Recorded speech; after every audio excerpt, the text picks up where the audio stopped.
అందరికీ నమస్తే అండి. తెలంగాణ ఇందిరమ్మ ఇళ్ళకు సంబంధించిన ఈ అప్లికేషన్ అనేది తీసుకున్న తర్వాత వెరిఫికేషన్ చేసిన తర్వాత L1, L2, L3 కేటగిరీగా విభజించడం అనేది జరిగిందనమాట. అయితే ప్రభుత్వం అయితే ఎంత తొందరగా వీలైతే అంత తొందరగా ఈ L1, L2 కేటగిరీ సంబంధించిన వాళ్ళకైతే ఇల్లులు అనేది కేటాయిస్తే బాగుంటుందన్న ఉద్దేశంలో ఈ కసరత్తులు అనేది చాలా వేగవంతంగా అనేది చేస్తున్నారనమాట.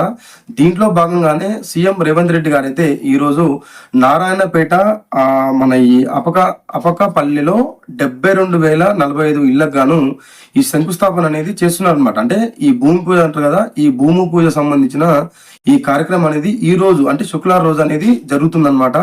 ఎవరికైతే ఈ L1 కేటగిరీలో ఎవరికైతే ఈ లిస్ట్ వచ్చిందో ఈ జిల్లాలో అయితే దాదాపుగా 72,045 మందికి గాను ఈ 5 లక్షలు అనేది శాంక్షన్ చేయడం అనేది జరిగిందనమాట.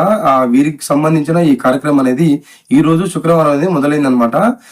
అయితే ఏదైతే మనం ఈ శాంక్షన్ అయిన తర్వాత ఈ బేస్మెంట్ వరకు లేపిన తర్వాత ఫస్ట్ ₹1,00,000 అనేది వారి అకౌంట్లో అనేది జమ చేస్తారనమాట. దీని తర్వాత ఎలా అయితే కన్స్ట్రక్షన్ అలా జరిగే కొద్దీ మిగిలిన అమౌంట్ అనేది విడతల వారిగా వారి అకౌంట్లో అనేది జమ చేయడం జరుగుతుంది. దీని తర్వాత కూడా ఏదైతే మిగిలిన జిల్లాల్లో కూడా ఎంత పాసిబుల్ అయితే అంత తొందరగా వీరికి సంబంధించిన మిగిలిన వారికి కూడా ఇల్లు లియానికి అయితే ప్రభుత్వం అనేది చూస్తుంది. దీని తర్వాత L2 వారికి కూడా ఏదైతే ఈ గవర్నమెంట్ సంబంధించిన గత హయాంలో కొన్ని ఇల్లులు అనేది పెండింగ్ ఉన్నాయన్నమాట. ఈ డబుల్ బెడ్రూమ్లు వాటికి సంబంధించిన కొన్ని పనులు కూడా తొందరగా పూర్తి చేసి ఈ L2 వారికి అయితే కేటాయించాలని ప్రభుత్వం అయితే చూస్తుంది. దీని తర్వాత మిగిలిన వారికి 60 లేదంటే 70 గజాల భూమి ఇచ్చి మళ్ళీ వారికి ఇల్లు కట్టుకొని 5 లక్షలు ఇస్తుందా, లేకపోతే ప్రభుత్వమే గత హయాంలో కట్టినట్టు డబుల్ బెడ్రూమ్లు అనేది కట్టి ఇస్తుందా అనేది కొంత సమయం అయితే తీసుకుంటే గానీ మనకు దానికి సంబంధించిన పూర్తి సమాచారం అనేది వస్తుందన్నమాట.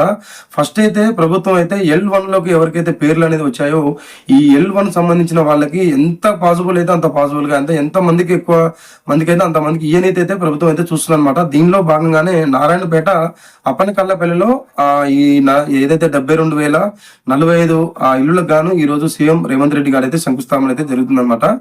మిగిలిన జిల్లాల్లో కూడా ఎటువంటి ఏమైనా సమాచారం ఉంటే మన వీడియోస్ ద్వారా మీకు చెప్పడం జరుగుతుంది. కాబట్టి మన ఛానల్ అయితే సపోర్ట్ అయితే చేయండి.